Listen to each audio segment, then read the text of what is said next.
sama mitos ini nggak? Katanya nggak boleh kalau foto bertiga, dan bocil ini nekat foto bertiga guys. Dan lihat apa yang terjadi sama mereka. Wah, asli sih, kalian harus lihat. Tapi sebelum nonton videonya, jangan lupa like, subscribe, dan share dulu.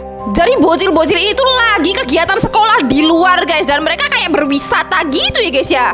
Dan lihat guys, kemudian 3 bocil ini berfoto bareng dong. Lihat, mereka berfoto bertiga guys, dan bisa kalian lihat apa yang terjadi selanjutnya. Tuh saat fotonya selesai dicetak, ternyata ada yang ikutan foto bersama mereka dong. Dan itu adalah sosok hantu kuntilanak guys, yang ikut foto bersama mereka guys. Ih, sumpah sih guys, ini serem banget. Ada yang percaya sama mitos ini nggak? Pertarungan antara bayi iblis dan siluman kera guys. Wah, kira-kira siapa ya yang bakal menang? Pokoknya kalian tonton aja, dan jangan lupa like, subscribe, dan share dulu. Inilah pertarungan antara bayi iblis dan siluman kera guys. Lihat guys, tuh mereka mengeluarkan kekuatannya masing-masing guys, dan sama-sama kuat nih kayaknya guys.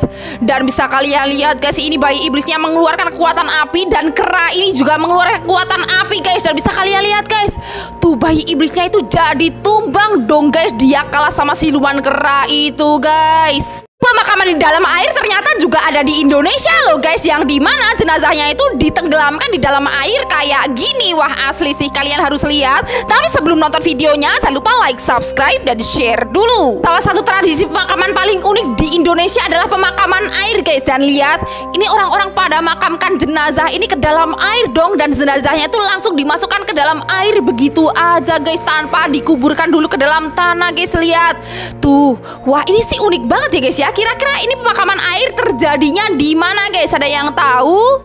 Pria tua ini nekat membangun rumah di samping kuburan guys. Wah, asli sih, kalian harus lihat. Tapi sebelum nonton videonya, jangan lupa like, subscribe, dan share dulu. Lihatlah pria tua ini guys, dia nekat membangun rumah yang sangat kecil di samping kuburan dong. Dan bisa kalian lihat, tuh rumahnya terbuat dari kayu kayak gini guys, dan ini sangat sederhana sekali guys.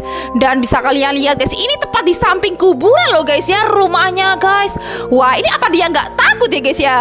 Ada yang tahu nggak ini namanya tradisi apa? Masa ada orang-orang yang melempar-lempar uang di kuburan? Wah, asli sih, kalian harus lihat. Tapi sebelum nonton videonya, jangan lupa like, subscribe, dan share dulu. Lihatlah orang-orang ini guys, bisa-bisanya gitu mereka main lempar-lemparan uang di atas kuburan dong. Dan bisa kalian lihat guys, tuh kok bisa-bisanya gitu mereka main lempar-lemparan uang di atas kuburan. Ini namanya tradisi apa guys? Ada yang tahu?